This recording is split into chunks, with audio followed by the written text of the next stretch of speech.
So mga tol, nagsalita na nga po ang member ng Treasure Boxing Promotion na si Mark Alesna tungkol sa sumabog na balitang General Casimero versus Luis Nery na magaganap sa December, kung saan mismong pinost pa ni Luis Nery sa kanyang Twitter account at sinabing to close the year, Mexico versus Philippines, at may nakalakip pa na picture niya at picture ni Cuadro Alas. Sa live nga po ni Mark Alesna sa kanyang YouTube channel, na pag-usapan nila na posible din daw na mangyari ang Casimero versus Luis Nery. Pero sa ngayon, doon muna daw sila magpo-focus sa isinapublikong balita. Ibig sabihin lang niyan mga tol, lalaban muna si Casimero sa October sa Japan, kontra dito sa former world champion na si Yukinori Ogoni. So mukhang lalaban muna talaga si Casimero sa October bago pag-usapan ng tungkol kay Nery. Ayon nga din po sa kanila mga tol, kaya daw siguro biglang nag-post itong si Luis Nery, baka daw na-operan ito ng malaking pera. Panoorin po natin ang usapan nila sa kanilang live at kayo na ang bahala mag-analyze kung matutuloy nga ba ang Casimero versus Nery. So, posible ba yung sinasabi nila na bago matapos? Yun lang, inaantay pa natin yan. Hindi, ang tanong, general lang naman bro eh. Hindi mo naman kailangan sabihin na mangyayari o hindi. Posible ba? Posible, why not, di ba? Posible, December? Oo. Hindi imposible eh. Posible yan, yan lang. Kasi yung laban niya, hindi pa naman pwede sabihin. Hindi, yung nasa news di ba? Ano lang tayo, doon tayo sa mga news na yung sa lumalabas pa lang. Yun, nakitaan ng nung una kasi ganyan lang, yung kasunod ganyan, di ba? Ganun lang.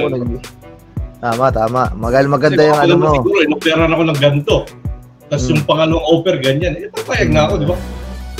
So, ko rin to si Nery, nang pinahirapan pa yung mga pinost mo, yung na. Dapat hawak yung papel ba, no? Picture, kahit palayo.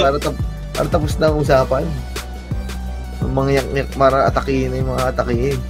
Sa kabilang banda naman mga tol, matapos nga pong manalo via unanimous decision sa undercard ni Casimero versus ni Tumbua, itong kababayan natin na si Vince Paras kontra sa Hapon na si Hayumi Hanada. 3 buwan na ang nagdaan. Muli nga po magbabalik sa lona itong si Vince Paras ngayong darating na October 12 sa Tokyo, Japan. Haharapin niya ang Hapon na si Kai Ishizawa. May record na 11 wins and 2 losses with 10 knockouts. Samantala, huwag din natin kalimutan na sa Sabado na ang laban ni Carl-Hams Martin kontra dito kay Oscar Dugi ng Tansenian. Magaganap yan sa The Plus Ballroom, Parañaque. Noong nakaraang araw nga mga tol, tumimbang na si Carl-Hams Martin ng 125 pounds. So malamang yan mga tol pagka weigh-in na, makukuha niya na ang tamang timbang. Sa kabilang dako naman mga tol, Timothy Bradley, naniniwala na pahihintuin din ni Crawford ang undisputed super welterweight na si Jermar Charlo kapag naglaban daw sila. Paliwanag ni Bradley, matutulad lang umano si Charlo sa sinapit ni Spence. Baka nga daw mas maaga pang pahintuin ni Crawford itong si Charlo kumpara kay Spence na pinahinto ni Crawford sa round 9. Alam na daw ni Crawford at team ni Crawford kung paano talunin itong si Jermar Charlo. So alam naman natin mga tol na may laban pa si Charlo sa September 30 kontra dito kay Canelo Alvarez.